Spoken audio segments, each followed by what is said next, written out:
I wasn't expecting anything extravagant. Not a grand speech, not a heartfelt letter. Honestly, I would have been happy with a little acknowledgement. That's why I booked a small cafe in town for my birthday. It wasn't fancy, but it had charm, low brick walls, fairy lights hanging overhead, soft acoustic music playing in the background.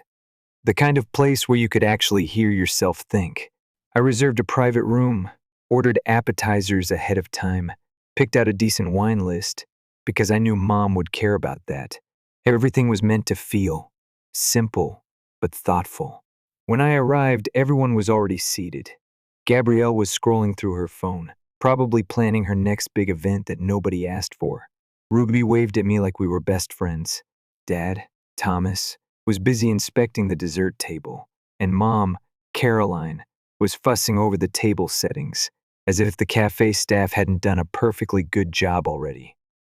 "Happy birthday, Eleanor," Ruby chirped, kissing the air beside my cheek. I smiled. I always smiled, because that's what you do when you're the background character in your own family. You keep the peace. You take up as little space as possible. Dinner started the way these things usually did. Ruby told exaggerated stories about her latest weekend trip. Gabrielle launched into a monologue about a networking event where a famous photographer apparently called her visionary. Thomas made a few half jokes about me, finally spending some of that big doctor money, even though I'd covered countless family vacations and hotel bills before without a single thank you. I poured wine, passed plates, laughed when I was supposed to. I didn't expect them to notice how tired I was, or how hard it had been to find time for this dinner between hospital shifts. That was on me. Setting expectations too high was a rookie mistake in this family. After dessert, the surprise came. "We made something for you," Ruby said brightly. Gabrielle connected her laptop to the projector on the wall. "A little trip down memory lane," Mom said, wiping a fake tear already. I leaned back, trying to brace myself for whatever awkward slideshow they'd thrown together. The screen lit up. Photos scrolled by, set to soft music. Of course it was Ed Sheeran. Childhood birthdays, Christmas mornings, vacations at the lake, random snapshots of my sisters at parties, family barbecues, graduation days. Laughter bubbled around the room, and I sat there, watching. Because I wasn't in a single photo, not one. At first I thought maybe they just hadn't gotten to me yet, but 5 minutes passed, then 10. Picture after picture rolled by. Gabrielle posing with trophies, Ruby blowing out candles, Thomas fishing at the pier, Caroline dancing at someone's wedding. No blurry shots of me in a corner, no grainy photos of me holding a cat, no awkward teenage smile at a school play. Nothing. The final slide faded in, cursive font over a sunset. "Family is everything." They clapped. Mom actually dabbed her eyes. "What did you think?" Gabrielle asked, beaming. I smiled. "Really thoughtful," I said, standing up smoothly. "Excuse me a minute." No one even asked where I was going. I walked down the narrow hallway toward the restroom, past framed photos of the cafe's owners and awards they'd won. Found the bathroom, locked the door behind me, pulled out my phone, opened the draft email I had written that morning. Just in case. One tap. Message sent. I stared at my reflection in the mirror for a moment. Not angry, not sad. Just clear. Straightened my jacket. Walked back to the table. Gabrielle was halfway through a story about landing a huge new client. Ruby was laughing too loud at one of Dad's tired jokes. My chair was still warm. Nobody asked where I'd been. I sat back down, smiled, and ate my slice of cake. Because they had no idea what I'd just set in motion. But they would. Soon. The next morning, everything felt normal. Almost too normal. I went for a run, like I always did when I needed to think. The air was crisp, the sidewalk still damp from an early rain. Birds sang somewhere overhead. It almost tricked me into believing nothing had changed. But something had. Deep under the surface, everything had shifted, and it was only a matter of time before they noticed. The first call came from Gabrielle 2 days later. I let it go to voicemail. Hey Ellie, just checking in. Dinner was so fun, right? You disappeared after, though. Everything good? Her voice was coated in that same sugary tone she always used when she wanted something. Not real concern, more like curiosity. The kind you have when you hear sirens down the block and want to know whose house is burning. I didn't call back. Then Ruby texted, "Miss you already. Hope you're not mad we embarrassed you with the slideshow lol." No apology, no acknowledgement, just a casual brush off. Like forgetting me completely, and the one thing that was supposed to celebrate me was some cute little oopsie. I muted the conversation. About a week later, Dad called. Thomas never really called me unless something was wrong. His voicemail was short. "Hey, Eleanor, I think we need to talk. Call me back when you can." Still, I waited. Because what I had done, that email I sent, wasn't something that would explode instantly. It was more like a hairline crack in a dam. At first, nothing happens. Then the water starts seeping through. Then one day, without warning, the whole thing gives way. The next crack showed up when Gabrielle's assistant emailed my office. Apparently, her event planning company, Gabrielle Grace Events, had hit a snag. A few vendors were pulling out of upcoming contracts, sponsorships drying up, partnerships falling through. Weird how that works when a few quiet words about financial mismanagement start circulating among the right people, isn't it? Especially when those words come backed up with receipts. Not fake drama. Not loud accusations. Just facts, slipped quietly into the right inboxes. Ruby tried calling next. 3 missed calls in a row. Then a text, "Eleanor, Gabrielle is freaking out. Please talk to her. She says you're doing something." Doing something? I guess they never thought about all the times they did nothing. All the times they watched me be invisible. All the birthdays they barely showed up for. No slideshow could cover that up now. Then Mom got involved. Caroline left a voicemail that honestly would have been funny if it hadn't been so sad. "Sweetheart, we're family. No matter what happened, we love you. Let's not let some misunderstanding ruin that." A misunderstanding. That's what they always called it when they hurt me. Not cruelty, not selfishness, just a misunderstanding. Like the time they forgot to pick me up from piano practice in 6th grade because they were too busy at Gabrielle's cheerleading banquet. Or the Christmas they bought Gabrielle a brand new laptop and Ruby a trip to Europe and handed me a department store scarf. A misunderstanding. Right. I stayed silent. I went to work. I met friends for coffee. I learned how quiet the world can be when you stop answering every call from people who only remembered you existed when they needed something. And while they scrambled, panicked, and tried to figure out what had shifted under their feet, I just lived my life, unbothered, unapologetic. For the first time, I wasn't waiting for their approval. I wasn't chasing it. I wasn't even angry anymore. Just free. But the thing about cracks is, once you see them, you can't unsee them. And the dam, it was about to burst. It took about 3 weeks for the real unraveling to start. First, Gabrielle lost her biggest client. Then the venue she'd booked for a huge corporate gala canceled without explanation. Then one of her vendors posted a polite, but very public, announcement on LinkedIn about cutting ties with businesses that failed to demonstrate financial transparency. I didn't gloat. I didn't need to. Truth has a way of finding the light all by itself. Gabrielle called me 6 times in one afternoon. She left messages, each one growing more frantic. "Eleanor, this is insane. You have no right, just talk to me. We're sisters. You're ruining everything I've built." She didn't seem to realize it wasn't me ruining anything. I just stopped patching the cracks she'd been ignoring for years. Ruby wasn't much better. Her texts shifted from friendly concern to guilt tripping at record speed. I mean, yeah, the slideshow was bad, but it wasn't that deep. "You're gonna destroy our whole family over this?" The funny thing was, I wasn't trying to destroy anything. I just wasn't willing to prop it up anymore. There's a difference. Then the calls stopped. For a few blissful days, it was silent. No missed calls, no guilt-laced voicemails, no half apologies wrapped in manipulation. I buried myself in my work. I took extra shifts at the hospital, bought a new pair of running shoes, even signed up for a pottery class downtown. Life felt lighter, cleaner. But of course, it didn't last. Because people like Gabrielle don't know how to lose gracefully. One afternoon, as I was finishing up patient rounds, my phone buzzed. An email from my dad, Thomas. The subject line made my stomach tighten. "Can we meet?" Against my better judgment, I opened it. It was a short message. Polite, formal, weirdly detached. "We feel there's been some confusion.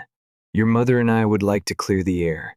Maybe we can sit down for coffee this weekend. No apology, no ownership. Just clear the air, as if we were business partners, not family." I closed the email without replying. There was nothing left to clear. A few days later, I ran into someone from town at the grocery store, Miss S. Gallagher, an old neighbor who used to babysit me and my sisters. She smiled warmly at first, but her face shifted when she said, "I heard things have been tough with your family. Caroline said you're going through something. Going through something. Right. Not standing up for myself. Not finally refusing to be invisible. Just something. Some vague, shameful crisis to be whispered about over coffee." I forced a smile and said nothing, because I already knew they weren't trying to fix the story. They were trying to rewrite it without me in it. Again, the realization stung more than I wanted to admit. Not because I expected better, but because somewhere, deep down, I had still been hoping that if I stayed good enough, quiet enough, loyal enough, they would eventually see me. But they didn't want to see me. They wanted the version of me that never said no. The version that showed up, smiled politely, covered the bills, and disappeared when they needed a clean narrative. And that version? She didn't exist anymore. Meanwhile, Gabrielle's company was tanking faster than anyone could spin it. Vendors abandoned ship. Clients ghosted her. The whispers turned into full conversations. Everyone saw it now. The cracks, the fraud, the incompetence she had polished over with charm and networking events. I didn't need to do anything. All I had done was step away and let natural gravity pull her down. And as for Ruby, she flitted between trying to play peacemaker and defending Gabrielle. She sent long, emotional messages about family bonds and being bigger than this. I didn't reply to any of them. Because loving your family doesn't mean you have to let them burn you to the ground. It took me too long to learn that. But once you do, there's no unlearning it. The final blow came when Gabrielle's personal finances started bleeding into family gossip. The investments she'd bragged about, turns out they were built on loans she couldn't repay. The big house she flaunted online, mortgage payments overdue. Thomas and Caroline tried to bail her out, of course, but they didn't have enough, and they knew better than to call me now. I wasn't the safety net anymore.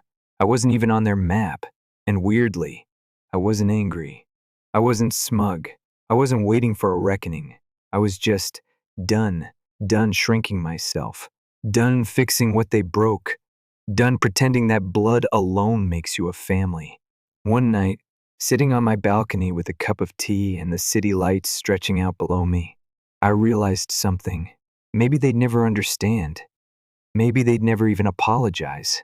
But that didn't matter, because their understanding wasn't my freedom.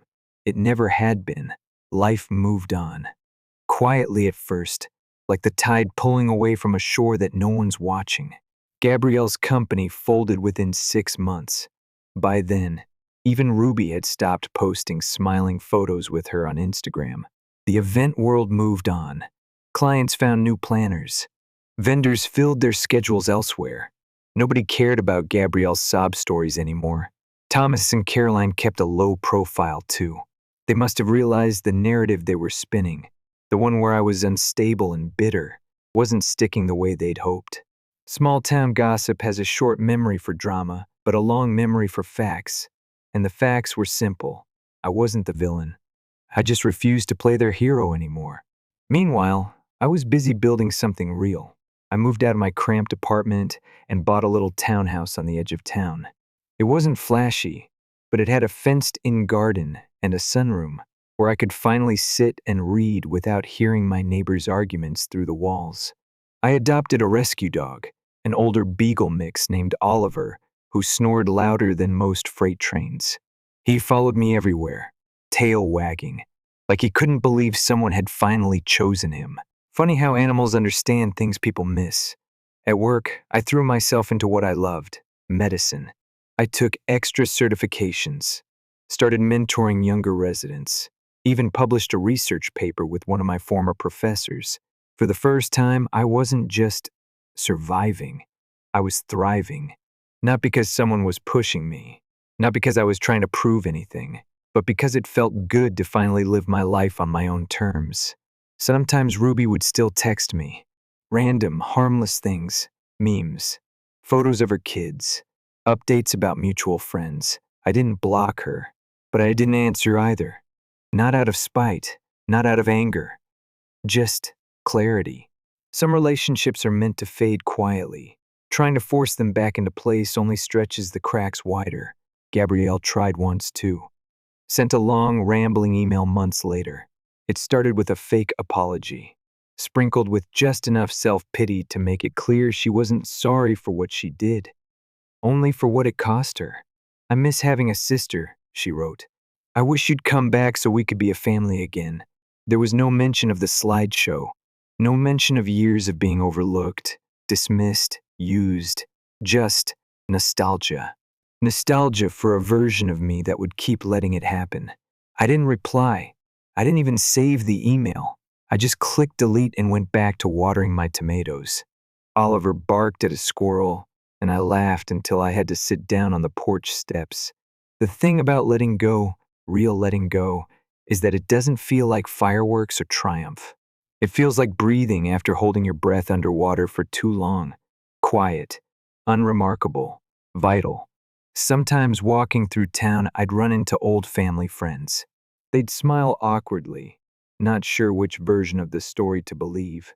Some of them still bought into Gabrielle's sob stories. Some knew better. It didn't matter. I didn't owe anyone an explanation. The people who mattered knew. The ones who didn't, well, they never really knew me anyway. One evening, months after everything, I was closing up at work when I noticed a handwritten note in my locker. No name on it, just 2 words, "I see you." I stood there for a long time, holding that little scrap of paper. Maybe it was from a colleague, maybe from a patient, maybe from no one I'd ever really know. But it didn't matter, because I wasn't invisible anymore. Not to myself. And honestly, that was enough. The slideshow from my birthday, the one that left me out like I never existed, used to haunt me. Used to feel like proof that I didn't belong anywhere. Now, I saw it differently. It wasn't a mistake. It wasn't a misunderstanding. It was a snapshot of who they chose to see. And more importantly, who they chose not to. But I had chosen differently. I had chosen to see myself, to build a life not based on crumbs of attention or temporary approval, to create something sturdy, something rooted deep enough that no storm, not even a family-sized one, could tear it down. There are still moments. Birthdays where the phone doesn't ring. Holidays where there's no awkward group text to ignore. Sometimes it stings in that dull, old way, but mostly, it feels like freedom, the kind you earn, the kind you don't trade back for anything. Because love that demands you erase yourself isn't love, it's compliance. And I'm done complying. A full year passed before I saw any of them again. Not by choice, just life. It was at the town's fall festival, the kind of small town event where it's impossible not to bump into everyone you've ever met. I was browsing a local artist's booth, Oliver tugging at his leash, when I heard Ruby's voice behind me. Eleanor? The first turned. There she was, holding a paper cup of cider. A nervous smile stretched across her face. Gabrielle stood a few steps behind her, pretending to look at a jewelry stand, but I could feel her eyes flicking toward me every few seconds. Thomas and Caroline weren't far either, talking to a neighbor near the pumpkin patch. It was all so ordinary, like nothing had ever happened. "You look good," Ruby said. "We've been wondering how you've been." I smiled, polite but distant. "I've been well," I said simply. Not a lie, not an invitation, just a fact. There was a long pause. Ruby shifted awkwardly. Gabrielle turned away entirely, pretending not to notice us. Good. I didn't owe them anything. Not explanations, not closure, not absolution. They made their choices. And so did I. "Listen," Ruby said finally, her voice lower. "I'm sorry. About everything." She didn't elaborate. She didn't mention the slideshow, or the years of being an afterthought, or the way they tried to rewrite the story when I stopped playing along. And I realized then, she didn't have to. I wasn't standing there for an apology. I wasn't standing there for validation. I was standing there because I lived here too. Because my life hadn't ended when theirs got complicated. Because I had built something real, steady, strong, unshakable. And they could either learn to respect that or watch from a distance. "Thank you," I said quietly. Not for the apology, for confirming what I already knew. I didn't need them to be whole. Ruby lingered a second longer, like she was hoping for more. Then she nodded and walked away, rejoining Gabrielle and their parents. I watched them disappear into the crowd, like ghosts fading back into a story that no longer belonged to me. And then I turned, called Oliver to my side, and kept moving forward.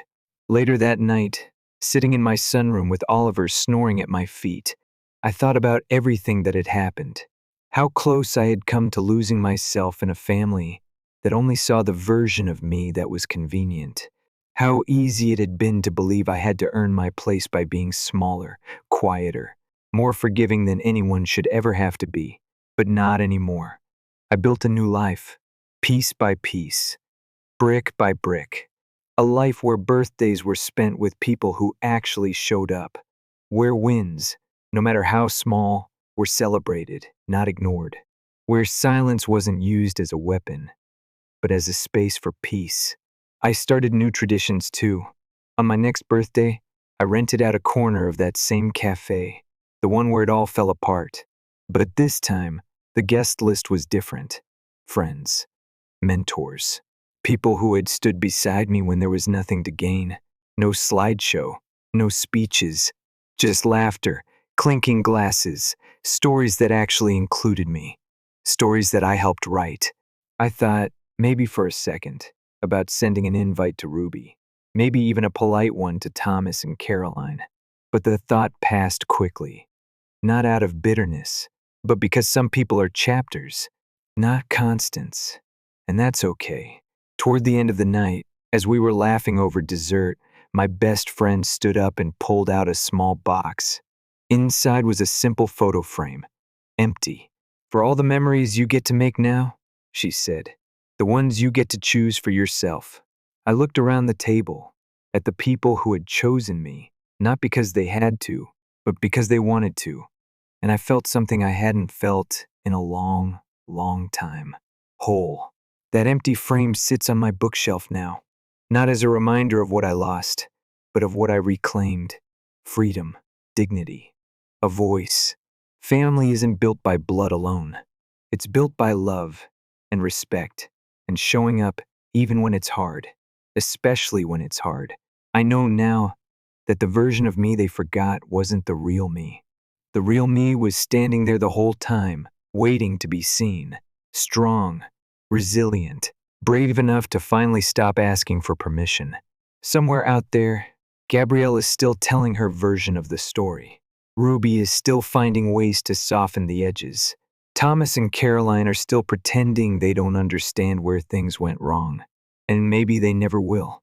But that's not my burden to carry. Not anymore. I have a new story now. One where I am not erased, where I take up space, where I am the main character, not the afterthought. And this time, the slideshow, it's all mine. Storytwoo growing up, my older sister, Amanda, was everything our parents wanted. She was gorgeous, the kind of pretty that strangers complimented at the grocery store. Green eyes, golden hair, flawless skin. I, on the other hand, was always the quiet one. Dark hair, darker eyes, and, as my mother liked to say, plain in a forgettable way. It's strange how early you realize you're second best. Every school play, every dance recital, Amanda was front and center, beaming, while I clapped from the side. Even when I made the honor roll every semester, my parents barely glanced up. Meanwhile, Amanda flunked math and still got a celebratory dinner. I learned not to expect much, just small nods of acknowledgement if I was lucky. By the time high school rolled around, the differences between us were impossible to ignore. Amanda bloomed socially, dating effortlessly, surrounded by friends. I buried myself in books. There wasn't much else to do when you didn't get invited anywhere. Funny thing is, that isolation paid off. I graduated top of my class, landed a full-ride scholarship to a great university. Amanda, she barely scraped by and still had her tuition paid in full by my parents. When I came home that day, waving my acceptance letter, my dad muttered a distracted good job without looking up from his newspaper. My mom didn't even blink. I sat on the stairs for hours that night, staring at the acceptance letter in my lap, wondering why it felt more like a funeral than a celebration. After college, I worked my ass off. I built a life for myself, a good job in finance, my own place, a life that didn't require anyone's approval. Amanda's path was different. She dropped out of school, had 2 kids with a guy she barely knew, and started bouncing between low-paying jobs. My parents kept cleaning up after her mistakes, bailing her out again and again. They called it love. I called it delusion. For years, I kept my distance. Holidays were about the only time I saw them. Every Thanksgiving, every Christmas. Amanda would find some new way to tear me down. Comments about my weight, my clothes, my single status. Always in front of the kids. Always with a smile that made it seem like a joke. I didn't laugh, not once, but I survived it. That's all I ever did, survive. Until one Saturday morning when the doorbell rang. I wasn't expecting anyone, so I answered in sweatpants and a hoodie, hair pulled up, expecting maybe a delivery. Instead, there they were, 2 small kids on my porch, my nephews, Mason 10 and Dylan 7, dragging overnight bags behind them. Mom said, "We're staying with you for a while," Mason said, looking up at me with these wide, confused eyes. I blinked, trying to process. Amanda hadn't called. She hadn't texted. She hadn't even knocked herself. Just dropped them off. And that's when it hit me. Something was very, very wrong. I let them in because what else could I do? They sat awkwardly on my couch while I blew up Amanda's phone. Call after call, all ignored. Finally, when she picked up, she sounded smug. "I'm going to Europe," she said casually. "Just for a couple months. You'll be fine." I told her if she didn't come back immediately, I would call Child Protective Services. That's when her voice changed. Lower. Meaner. "You do that," she hissed, "and I'll call your job and tell them you're mentally unstable, that you're off your meds. See how long you last there." My stomach twisted into knots. Amanda knew my job was my everything. She knew how hard I had fought to build my career, and now she was threatening to destroy it, just like that. I hung up without another word. Mason and Dylan were still sitting there, swinging their legs nervously. They didn't deserve this, none of it. I took a deep breath, forced a smile, and asked if they wanted pancakes. Because right then, I realized, whatever was happening, it wasn't their fault. Later that night, when the boys were asleep, I called my boyfriend Chris. He lived halfway across the world in New Zealand, but just hearing his voice grounded me. He listened quietly while I told him everything. The threats, the abandonment, the fear clawing at my chest. When I finished, he was calm and steady. Like always. "You need to protect yourself," he said. "Get proof. Record everything." He was right. Amanda wasn't just careless, she was dangerous. And if I didn't act smart, I was going to lose everything. The next day, I called Amanda again. This time, I recorded the conversation. It didn't take much. Within 5 minutes, she was ranting again, threatening my career, calling me crazy, promising to ruin my life if I didn't watch her kids. I saved the recording, emailed it to myself, and backed it up twice.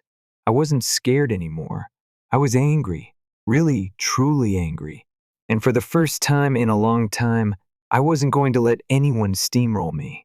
Over the next few days, I bonded with Mason and Dylan. We played video games, watched movies, went to the mall where I bought them new clothes that actually fit. It was heartbreaking how grateful they were, like they weren't used to anyone caring enough to make sure their shoes weren't 2 sizes too small. The more time I spent with them, the more I realized I couldn't just hand them back over to Amanda when she decided to breeze back into town. They deserved better. They deserved safety. They deserved love. And I was willing to do whatever it took to give it to them, even if that meant going to war with my own blood. After a few nights of pizza, cartoons, and fort building with Mason and Dylan, it almost felt like life had hit a strange pause. I wasn't their mom. Hell, I wasn't even sure I was doing everything right. But for the first time in a long time, I felt like I mattered to someone. Still, reality was knocking at the door, and it wasn't knocking politely. I called Child Protective Services first thing Monday morning. The woman on the other end of the line sounded tired but kind. She listened patiently as I explained how Amanda had dumped her kids on me with no warning, no permission, and absolutely no plan. I mentioned the threats too, the blackmail, the mental health lies, and offered to send over the recording. She asked me to stay put, keep the boys safe, and assured me an agent would follow up within 48 hours. For the first time since Amanda dropped them off, I felt a tiny flicker of hope. Amanda must have gotten wind of what I was doing because the next day, she showed up. She didn't come alone. Standing behind her was a man the size of a linebacker, wide, grim-faced, silent. Amanda looked wired, twitchy, unhinged, wearing a hoodie 2 sizes too big and sunglasses at 8 a.m. Like she thought she was sneaking around but had no idea how obvious she was. The second I cracked the door open, the guy shoved me backward with one massive hand. I hit the floor hard, stunned, my shoulder throbbing. Amanda and the stranger stormed in like they owned the place. Mason and Dylan woke up to the commotion. The second they saw Amanda, they froze. Not joy, not relief, fear. That alone told me everything I needed to know. I staggered to my feet, yelling at Amanda to get out, to leave the boys alone. But she wasn't listening. She barked orders in a language I didn't recognize, Russian maybe. And the giant man scooped up my nephews like they were bags of groceries. Mason screamed my name. Dylan cried so hard he hiccuped. I tried to grab Mason's arm, to pull him back, and that's when the man slammed me into the wall. The breath whooshed out of my lungs. I crumpled like a broken toy, vision spinning. Amanda didn't even blink. She just spit on me, a cruel, disgusting spit, before marching out the door. The Suburban they left and roared away before I could even stumble outside. For a long moment, I just sat there on the floor, heart hammering, blood buzzing in my ears. And then I moved, because I knew time was running out. I called the police, my voice trembling but steady. I gave them every detail I could, the car description, the license plate, what Amanda and the man looked like, what my nephews were wearing. I wasn't going to be the reason those boys disappeared. The next few hours blurred together. I sat by the window, clutching my phone like it was a lifeline. I couldn't eat, couldn't think, couldn't even cry properly. Just little gasping breaths between heartbeats. Finally, the police called back. They had found Amanda. Or rather, they had found Amanda trying to run. The officers pulled over the Suburban. Amanda and her hired thug didn't go quietly. They fought. Hard. The man even tried to charge an officer and got tackled for his trouble. Amanda scratched and bit anyone who came near her, like a wild animal. She was arrested on the spot. The kids were safe. I thought maybe, just maybe, the worst was behind us. But I was wrong, because Amanda still had one more move to play. The next day at work, I was called into a meeting with my supervisors. The second I stepped into the room and saw their grim faces, my stomach sank. They told me they had received an anonymous tip that I was unstable, off my medication, a threat to the workplace. I didn't have to guess who sent it. Amanda had made good on her promise. Even from a jail cell, she was trying to burn my life down, but she underestimated me. Instead of panicking, I calmly slid a thick folder across the table, documentation from my doctor, therapist, and psychiatrist, proving years of clean health records, compliance, and stability. I even had a letter from my physician, stating clearly that there were no concerns about my mental fitness. My bosses flipped through the paperwork quietly. When they looked up, their expressions had softened. "You're good," my manager said finally. "Sorry you had to go through this. You're one of our best." Relief slammed into me so hard I almost laughed out loud. Amanda had failed, again. I walked out of that meeting feeling lighter than I had in weeks, and I decided it was time Amanda knew she hadn't won. I called her from my car, put the phone on speaker, and let her hear me laughing. Amanda screamed at me, every word dripping venom.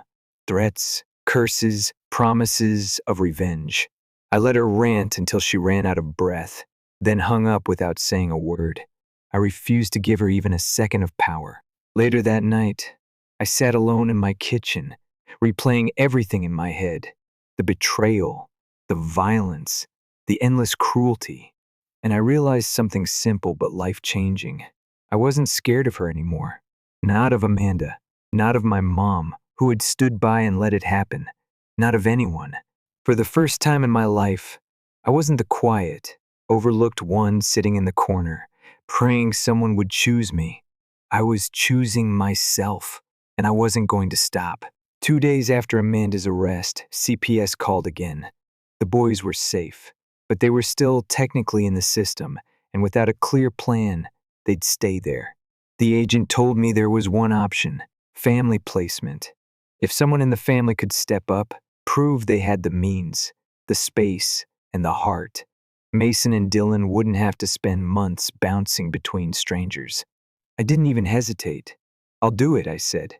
And just like that, the next chapter started. It wasn't easy. I had to go through background checks, home inspections, financial audits. I had to sit through endless interviews where people asked me about my mental health, my childhood, my intentions. Sometimes the questions made me want to scream. Sometimes they made me want to cry. But every time I pictured Mason's shy smile or Dylan's sleepy laugh, I pushed through.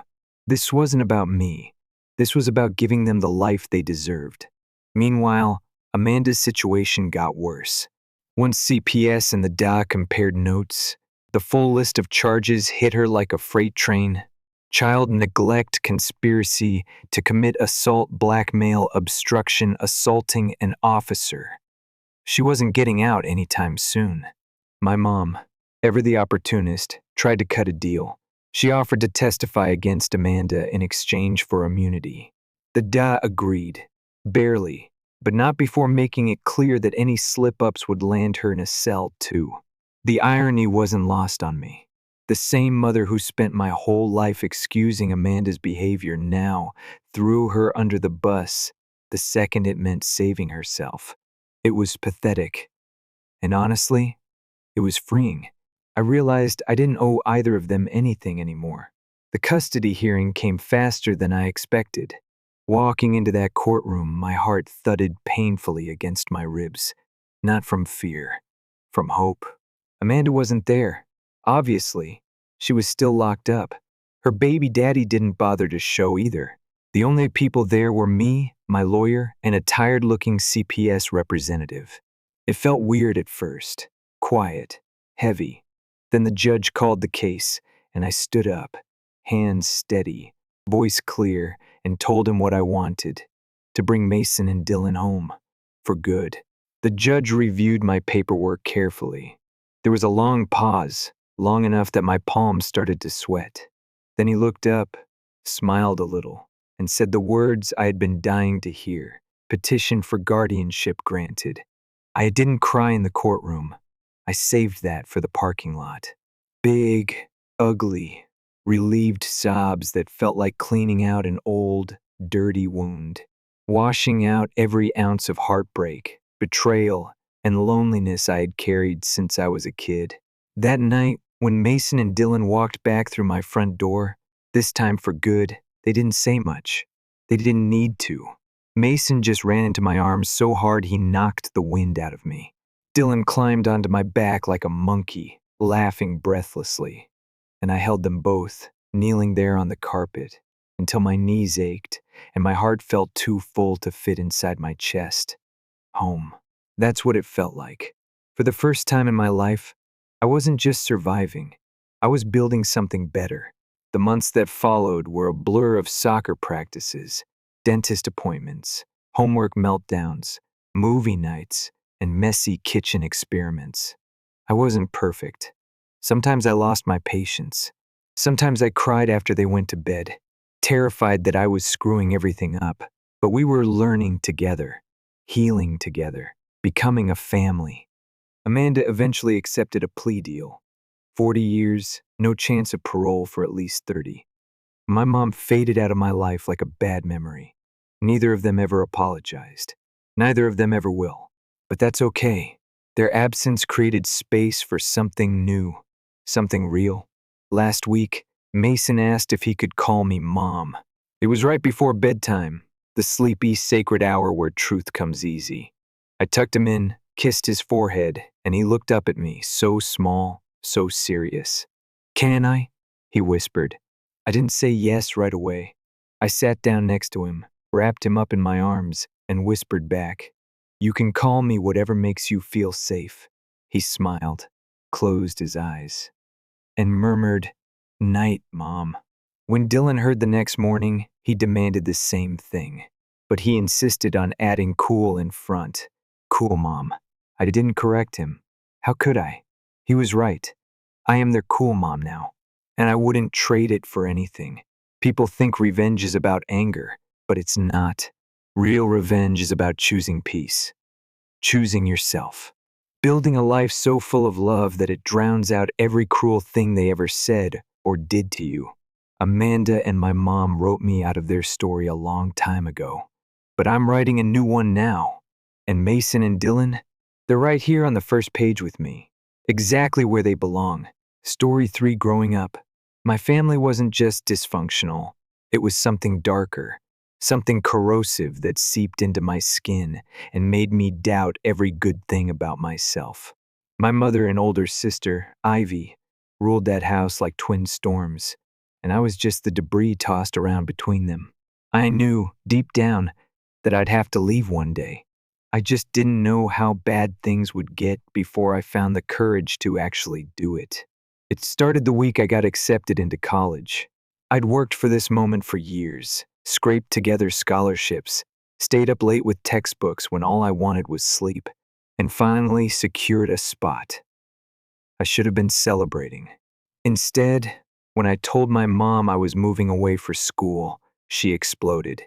Tears, screaming, accusing me of betrayal. "You don't love me." She howled like it was a death sentence.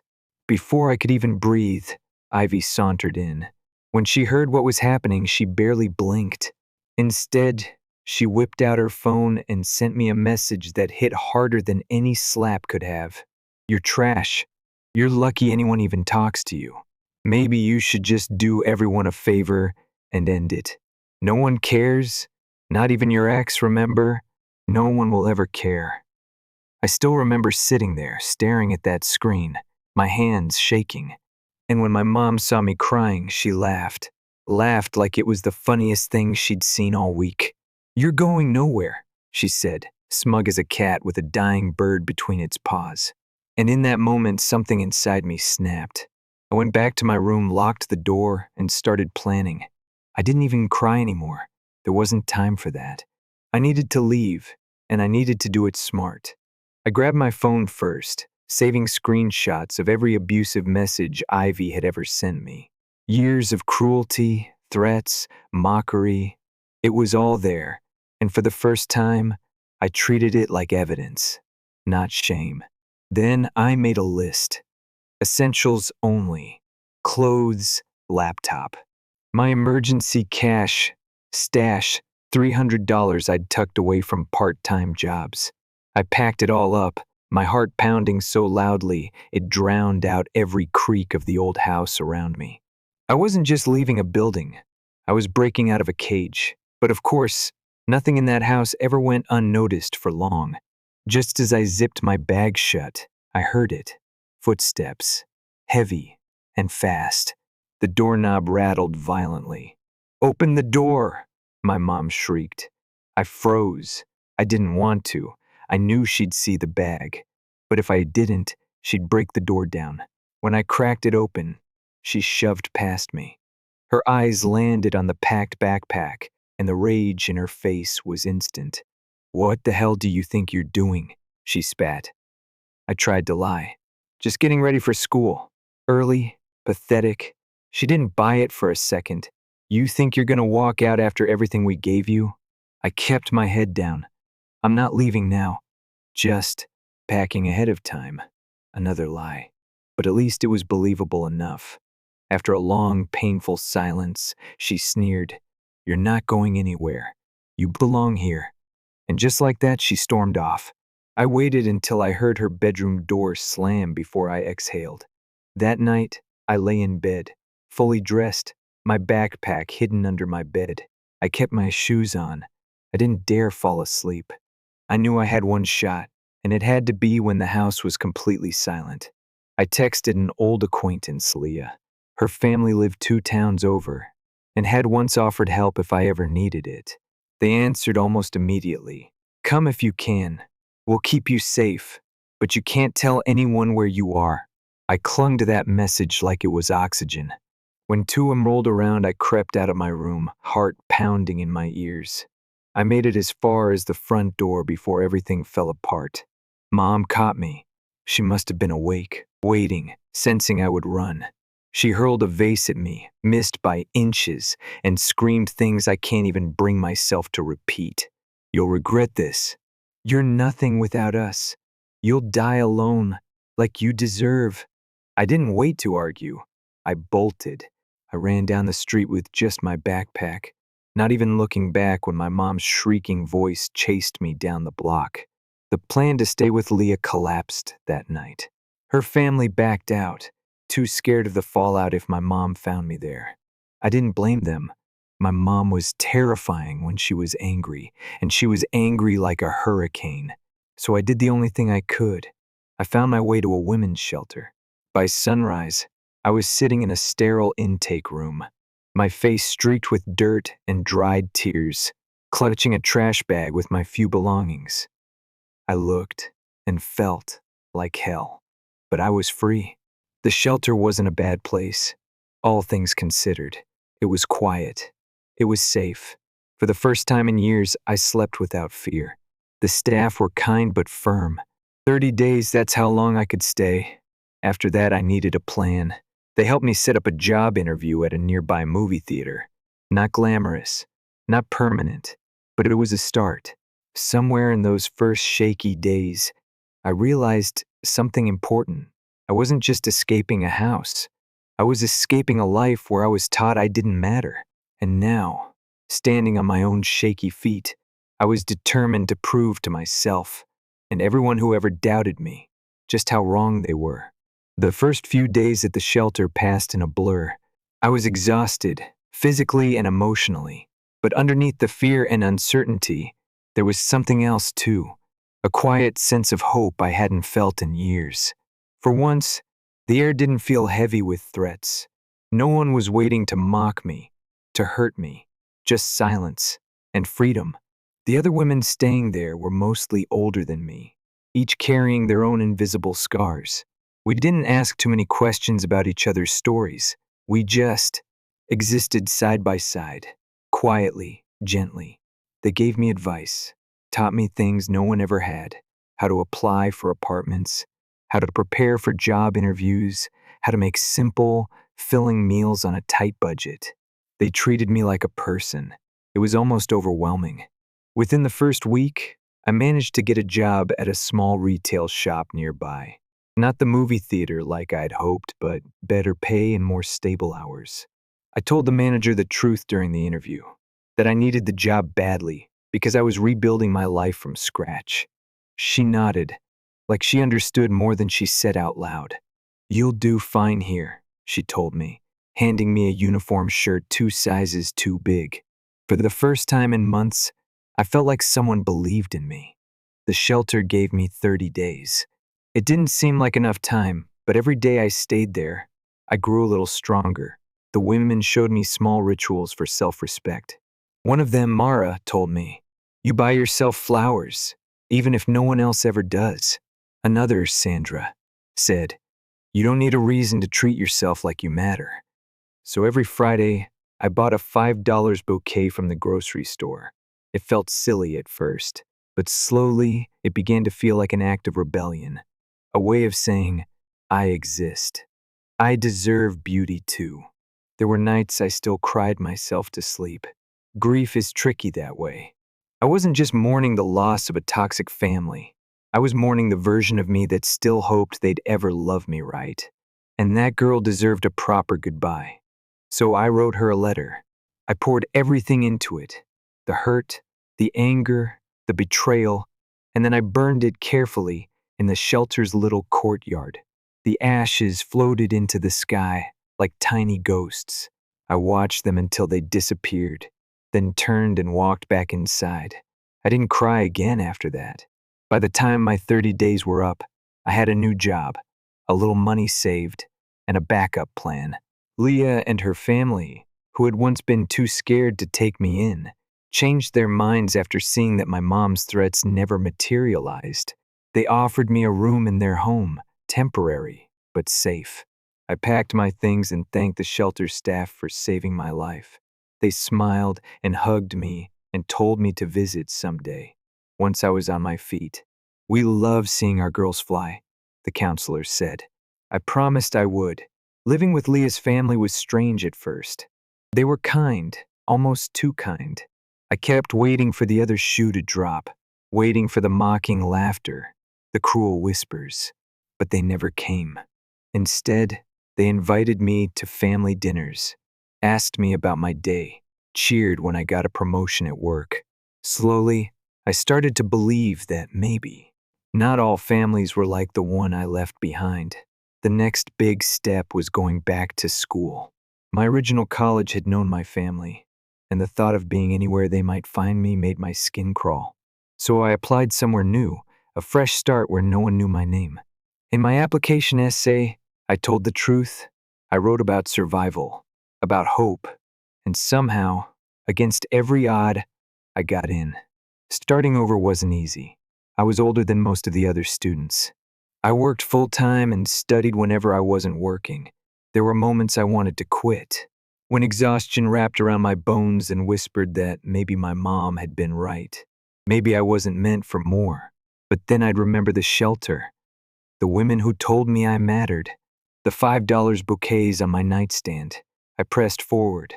2 years passed like that, working, studying, building something that no one could take away from me.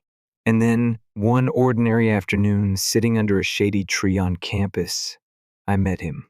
His name was Caleb. He had the kindest eyes I'd ever seen. At first, I kept him at arm's length. I didn't know how to trust someone new, but Caleb was patient. He never pushed.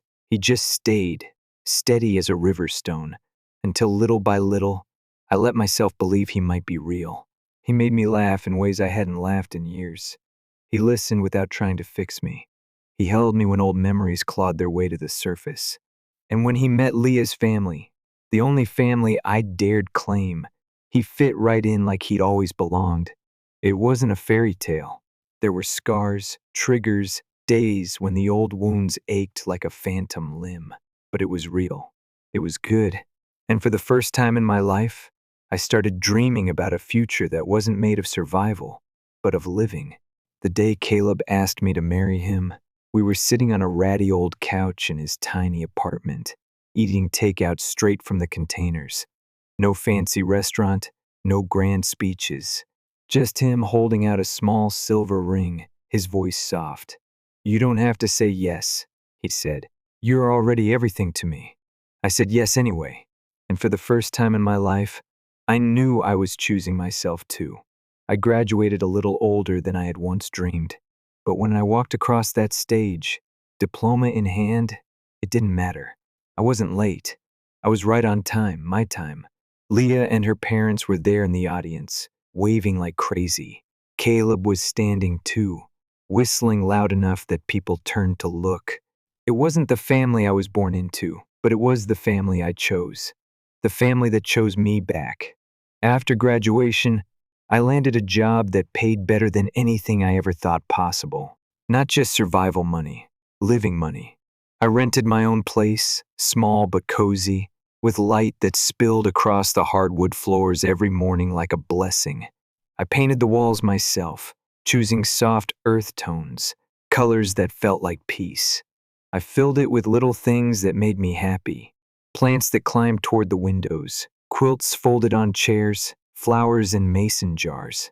Everything in that apartment was mine, and no one could take it away. A few months later, Caleb and I moved in together. He brought his books and his worn-in coffee mugs. I brought my stubbornness and my dreams. We built a life slowly, layer by layer, like weaving a basket out of reeds. Strong, flexible, ours. Sometimes, I'd catch him watching me out of the corner of his eye, like he couldn't believe I was real. I felt the same way about him. There were nights when old nightmares still found me. Mom's laughter, my sister's cruel words, the feeling of being trapped. Caleb never got frustrated. He'd just pull me into his arms and hold me until the shaking stopped. "You're safe," he'd whisper. "You're home." And little by little, I started to believe him. One winter evening, while the world outside froze under thick white snow, Caleb's family invited me over for dinner. It was simple, pot roast and mashed potatoes, but the warmth in that house nearly brought me to my knees. Everyone asked about my job, my hobbies, my dreams. Not once did they compare me to anyone. Not once did they belittle me. His mother pressed a second helping onto my plate without hesitation. His father offered me a seat by the fire. And when I thanked them for having me, Caleb's mom touched my hand and said, "You're family now, always." I barely managed to nod without crying. Some scars you carry forever, but they don't have to define you. I still bought myself flowers every week, still took long walks in the park when my heart felt heavy, still left entire weekends for myself. No phone calls, no obligations, just quiet time to exist. I learned to nurture the girl inside me that had been neglected for so long. I cooked meals for myself. I wrote poetry that no one else would ever read. I celebrated my own milestones, no matter how small. Healing wasn't a straight line. It was a river, winding and slow, sometimes doubling back, but it kept moving forward, and so did I. About a year after our engagement, Caleb and I stood barefoot in a meadow, exchanging vows we had written ourselves. It wasn't a big wedding, just family, real family. The ones who chose me, standing barefoot in the wild grass, laughing and crying in the same breath. I didn't wear a fancy gown. I wore a simple white dress, soft against my skin, a crown of wildflowers braided into my hair. When Caleb slipped the ring onto my finger, I didn't feel like I was being saved. I felt like I was stepping into a life I had built with my own two hands. Years passed like pages turning. We built a small home of our own, tucked away near the woods where the birds sang in the mornings. We had a garden where tomatoes grew wild and stubborn, and sunflowers stretched tall enough to brush the sky. We had lazy Sunday mornings with coffee and pancakes, and quiet evenings where we read by lamplight, toes touching under a worn quilt. It wasn't flashy. It wasn't perfect, but it was good. Better than I had ever dared to dream.